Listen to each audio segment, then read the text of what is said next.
પહેલેથી જ અનંત બ્રહ્માંડમાં સ્થિત એક ગુરુ તત્વને કોટી કોટી નમન.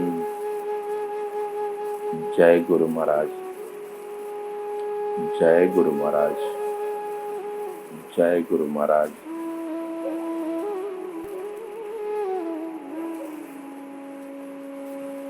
जिसको सुनने मात्र से ब्रह्म चैतन्य तत्व का जैसा है वैसा जिनको अनुभव हुआ होगा वह कभी विरोध नहीं कर सकेगा. सर्वत्र मेरा ही एक स्वरूप है, एक ज्ञान स्वरूप ही है, तो भ्रांति रूपी मिथ्या रूपी रूप और गुण माया का विरोध कहां से होगा. और जो माया का विरोध करता है उसको भी ज्ञान हुआ ही नहीं.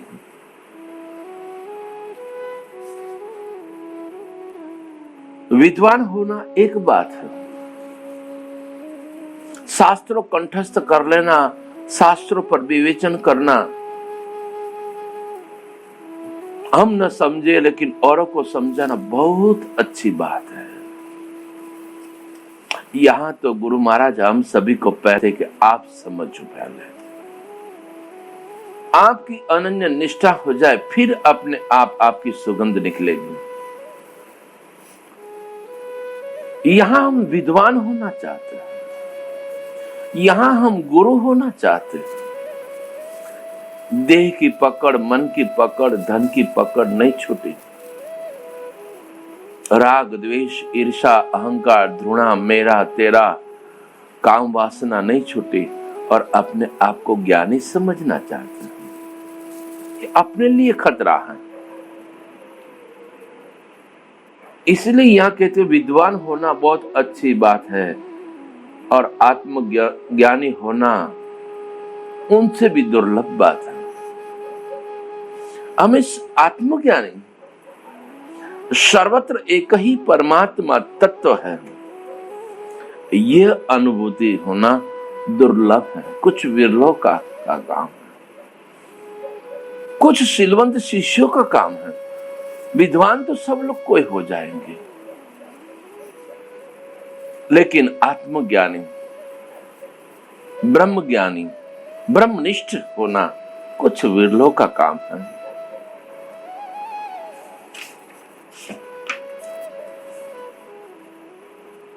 ये ऐसे दिव्य गुरु के बोध को सुनते हमारे में ज्ञान का प्रकाश हो जाए. जिनका मन अभी बाल परिवार बच्चे इन पैसों में, जगत की सत्यताओं में, अहंकार में, मेरा तेरा में घूमता रहता है,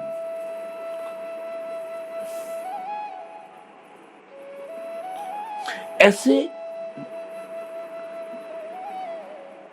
गुरु की शरण जाने के बाद भी जो अगर ऐसा हमारा बात हमारे में पड़ी हुई है उसको ये परम बोध लगता नहीं.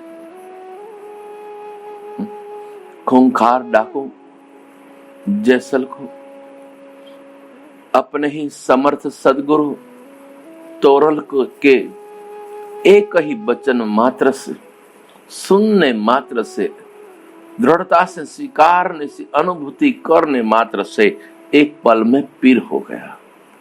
तो क्या हम नहीं हो सकते? एक गुरु गीता के वचन है.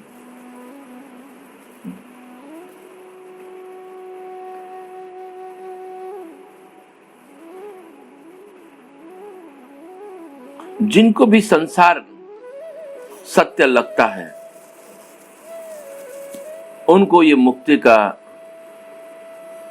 कितना भी सुने वो स्वीकारता नहीं. हाँ, शब्दों स्वीकार लेगा, मेरे गुरु महान है, ऐसा है वैसा है, लेकिन अपने में आचरण नहीं है. जिसने गुरु को स्वीकारा उसका प्रथम सूत्र है वह कभी भी किसी से राग द्वेष नहीं करेगा और अहंकार को ढूंढने जाएगा तो अहंकार मिलेगा नहीं। क्या? सर्वत्र एक ही गुरु तत्व का ज्ञान ज्योति प्रकटी है। और जिनके जो इंद्रियों के गुलाम हैं, 5 विषयों के गुलाम हैं, देह के गुलाम हैं, मन के गुलाम हैं, वह स्वयं परम चैतन्य तत्व होते हुए भी इस परम चैतन्य तत्व में सिद्ध नहीं होते।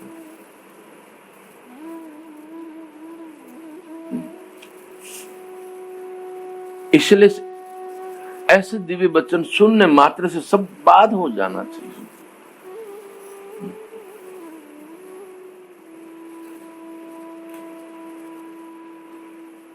इस ज्ञान चर्चा को स्मरण कर रहे हैं ऋषि जन सूत जी से प्रार्थना करते थे। हम भी हमें हर रोज गुरुदेव से प्रार्थना ये होनी चाहिए।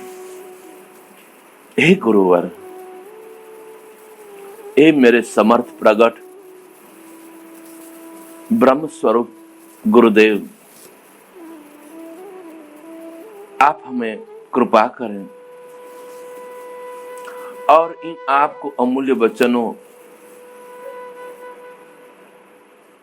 हमारे जीवन में आचरण हो जाए और असत्य की पकड़ छूट जाए और अपने अखंड चैतन्य तत्व में स्थिति हो जाए।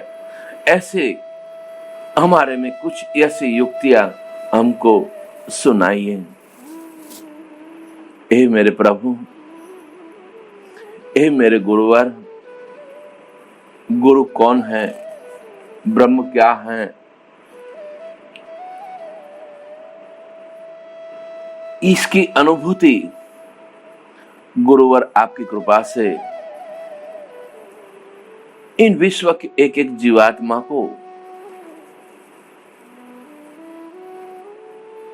अनुभूति हो, ऐसी कृपा करे।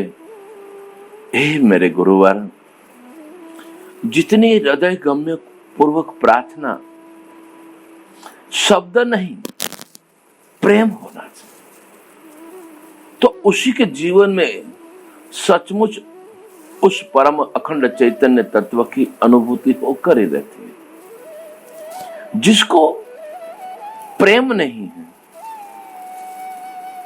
वो कितना भी सुनेगा, वो गुरु के दोषों को देखेगा। गुरु के मार्ग में जो गुरु मार्ग बताए उसी मार्ग नहीं, गुरु महाराज ये मार्ग सही है, ऐसा ढूंढते हैं।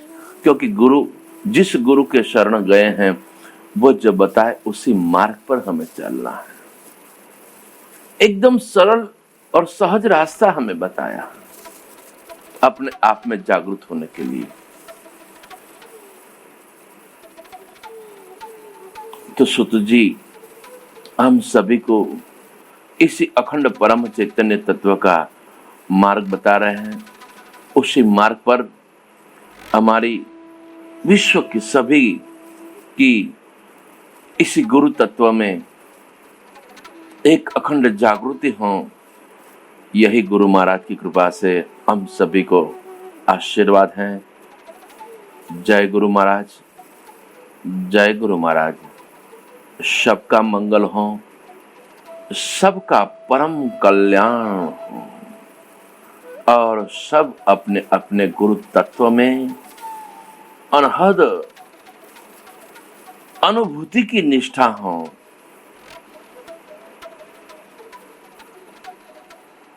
यही गुरु महाराज का आशीर्वाद। जय गुरु महाराज, जय गुरु महाराज।